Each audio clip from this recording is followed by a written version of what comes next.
Dalawang batang magkapatid ang namatay matapos matrap sa nasusunog nilang bahay sa Davao City. Aabot sa 50 bahay ang natupok. Octopus electrical connections ang itinuturong dahilan sa sunog.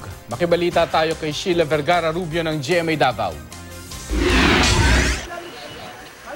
Dali-daling rumisponde ang mga bumbero sa Barangay 76A Bukana, Davao City nang masunog ang nasa 50 bahay. Alas 4 ng madaling araw kanina. Kanya-kanyang bitbit na mga damit ang mga residente. Ang residenteng si Rodel Gales, hindi mapakali. Sinubukan niyang pumasok sa nasusunog nilang bahay dahil nasa loob pala ng nirerentahan nilang bahay ang dalawa niyang anak. Napigilan naman siya ng rescuers. Nang maapula ng mga bumbero ang apoy sa ilang bahay, tumambad ang sunog na katawan ng 3 taong gulang na si Angeli at 1 taong gulang na si Rodel Jr.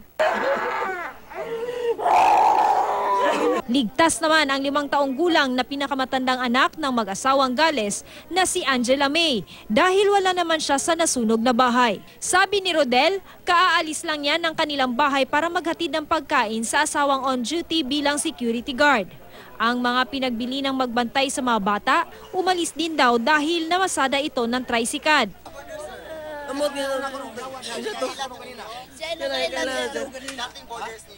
Bagura. Yan, ningawa si Rayo, nimbalik sa gay na. Oh. Muna ni mga nibalik. Oh, nibalik siya ni gay na kay nagsuga man. Drive ko, tapos niabas man siya kay mag-extra siya kay wala siya pangalawan ugma niya. Niuna siya guli, ganiyan na siya sa kuha. Muna na ko guli boy, balag ko income kay mga bata dito. Itinuturong nag-umpisa ang sunog sa bahay ng isang Norberto Alboroto. Agad kumalat ang apoy dahil dikit-dikit lang ang mga bahay. Wala na mga ipambaling ng mga buto-buto nga nagkaguliyang na. Yung napay nasinggit nga mga silingan sunog, siguro makapanghipos dali. Kalayo nag-ulbo man. Mora to nagnaog kami dayon. Maulong. Gusto mo nadala ko rin mga gamit mo? Wala sa akong mga anak, yan na sa akong kauban. No. Octopus na electrical connection sa bahay ni Alboroto ang itinuturong dahilan sa sunog. We know for a fact nga kani si Alboroto gadawat ni siya mga electrical connection na nagapabayad. So there is a strong possibility nga ang gisugdan ani si electrical. Tumagal ng 1 oras at 40 minuto ang sunog bago naapula.